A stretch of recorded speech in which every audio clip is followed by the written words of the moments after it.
അഭിലാഷം സിനിമയിലെ സംവിധായകന്റെ അറസ്റ്റിൽ രൂക്ഷ വിമർശനവുമായി സെഷൻസ് കോടതി. അറസ്റ്റിന്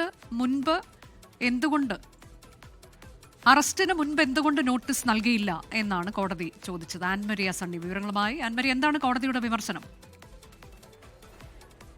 ഇന്നലെ ഈ കേസുമായി ബന്ധപ്പെട്ട് കോടതിയുടെ മുന്നിൽ വന്നു കഴിഞ്ഞപ്പോൾ തന്നെ SHOയ്ക്ക് രൂക്ഷമായിട്ടുള്ള വിമർശനം ഉണ്ടായിരുന്നു. ഇതിനെ തുടർന്നാണ് ഇന്ന് സെഷൻസ് കോടതിയിൽ ഹാജരാകണമെന്നുള്ള കാര്യം കോടതി അറിയിക്കുന്നത്. ഇതിനെ തുടർന്നാണ് SHO ഇന്ന് കോടതിയിൽ ഹാജരായത്. ഇതിനാണ് ഇപ്പോൾ രൂക്ഷമായിട്ടുള്ള വിമർശനം കോടതിയുടെ ഭാഗത്തു നിന്നും SHOയ്ക്കെതിരെ വന്നിരിക്കുന്നത്.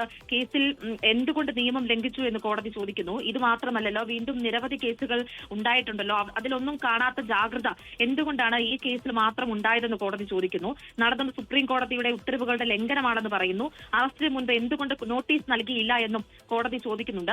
ഇന്നലെ ഈ കേസ് സംവിധായകന്റെ ജാമ്യാപേക്ഷ പരിഗണിക്കുന്നതിനിടയിൽ ഈ ഒരു കേസിൽ, ഇത്തരത്തിലൊരു കേസിൽ ഈ വാതിൽ ചവിട്ടിപ്പൊളിച്ചൊക്കെ അകത്ത് കയറാൻ വേണ്ടിയിട്ടുള്ള അത്രയും എന്ത് വലിയ കേസാണ് ഇതെന്നുള്ള കാര്യം, ആ രീതിയിലൊക്കെ രൂക്ഷമായിട്ടുള്ള വിമർശനം കോടതിയുടെ ഭാഗത്ത് നിന്ന് ഉയർന്നതാണ്. ഇതിന് പിന്നാലെയാണ് വീണ്ടും കോടതി SHOയ്ക്കെതിരെ രൂക്ഷമായിട്ടുള്ള വിമർശനങ്ങൾ ഉന്നയിക്കുന്നത്. എന്തായാലും ഇന്നലെ സംവിധായകന് ജാമ്യം കിട്ടിയിട്ടുണ്ടായിരുന്നു. ബാക്കി 3 പേര്, അതായത് കേസിൽ അറസ്റ്റിലായിരിക്കുന്ന അറസ്റ്റിലായിട്ടില്ല, കേസിൽ ഉൾപ്പെട്ടിരിക്കുന്ന ബാക്കി 3 പേരുടെ ജാമ്യാപേക്ഷ, മുൻകൂർ ജാമ്യാപേക്ഷയിൽ നാളെ കോടതി വിധി പറയും. അതുവരെ നോട്ട് ടു അറസ്റ്റാണ് കോടതി നൽകിയിരിക്കുന്നത്. അനുജ, അഭിലാഷം സിനിമയിലെ സംവിധായകന്റെ അറസ്റ്റിലാണ് തൃപ്പൂണിത്തുറ സെഷൻസ് കോടതിയുടെ രൂക്ഷ വിമർശനം. എന്തുകൊണ്ടാണ് നോട്ടീസ് നൽകിയില്ല എന്നുള്ളത് ഉൾപ്പെടെയുള്ള ചോദ്യങ്ങളാണ് ചോദിച്ചത്.